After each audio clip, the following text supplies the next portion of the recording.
Next up, it is a Nigerian entrepreneur who runs a leading media company that regularly engages over 30 million young people from across the African continent. Can we please welcome Adebola Williams?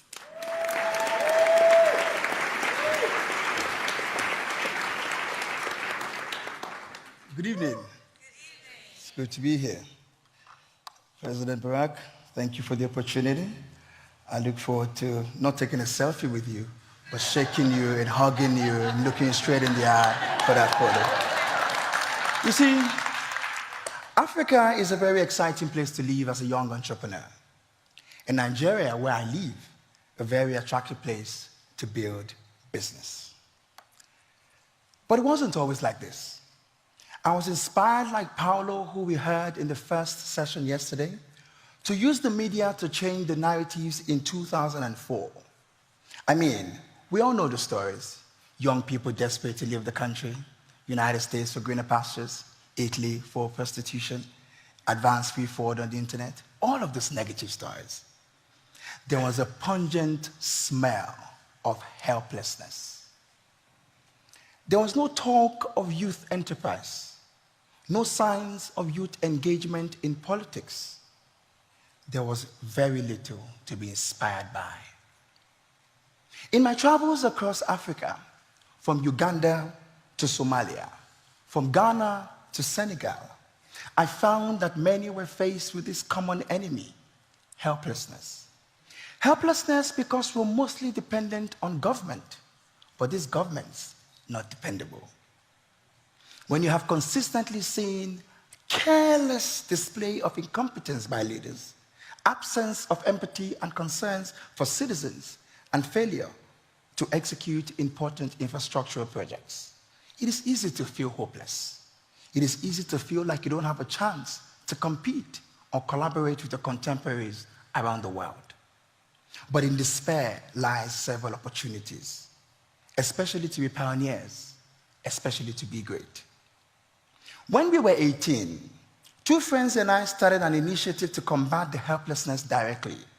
We formed a company called RED, a social business that inspires young Africans to take social and political action through the power of storytelling. You see, there is no one force stronger and more powerful than an inspired, empowered human being. Likewise, there is nothing more dangerous than a human who is hopeless. He is a ticking time bomb with nothing to live for because he sees no value in himself. What we wanted to do was to build a critical mass of young, hopeful people who believe in the power of their own gifts to create a different future. The currency of this generation is talent, and President Barack and Michelle Obama believe in that, and that is why they've gathered us here today. In our work, the focus has been to build a critical mass of active citizens who believe we deserve more and will challenge systems, uproot oppositions, find and ultimately become the leaders that we desire.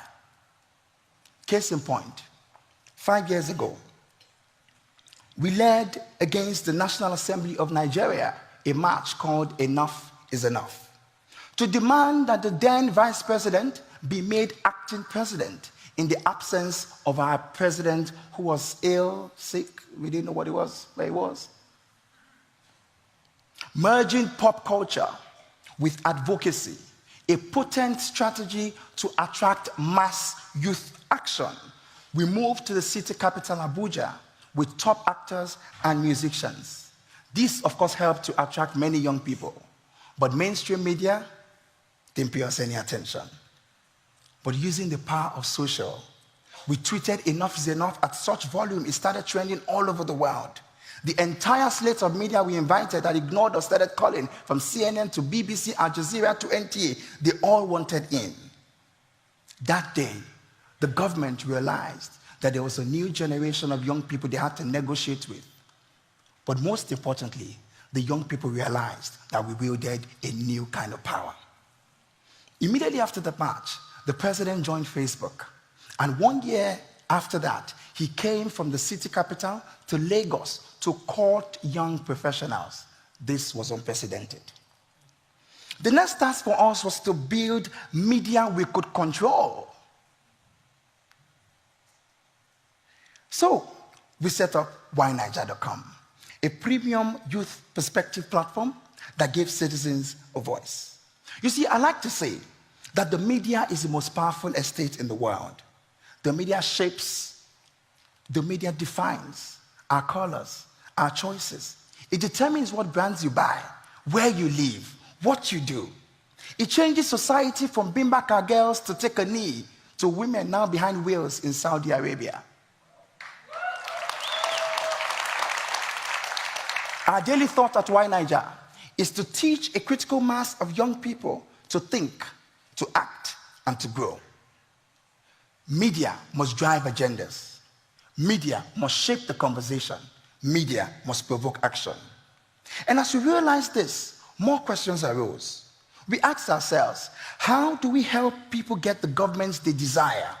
How do we help people get the leaders they believe in, or even systems they no longer wanted? To make progress on these questions, we needed to build a structure that is capable of influencing the caliber of leaders that we needed for our collective future. And that was how Statecraft, our nation-building company, was born.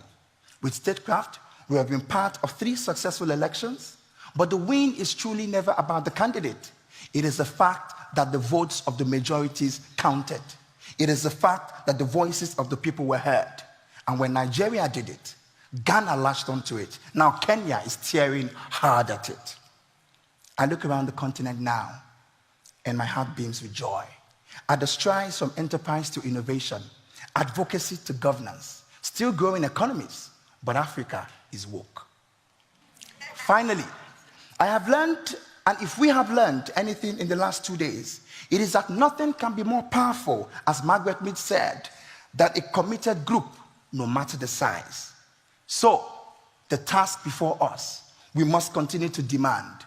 The citizen must never stop demanding of those we have contracted to supply us governance, especially because we have seen the brightest or the hope bearers go to sleep soon as they get the power in their hands. To hold ourselves and our leaders accountable, hope is our weapon, media is our tool, and action is the remedy. The highest office in the land, ladies and gentlemen, is not the office of the president. The highest office of the land is that of the citizen. It is you. Thank you.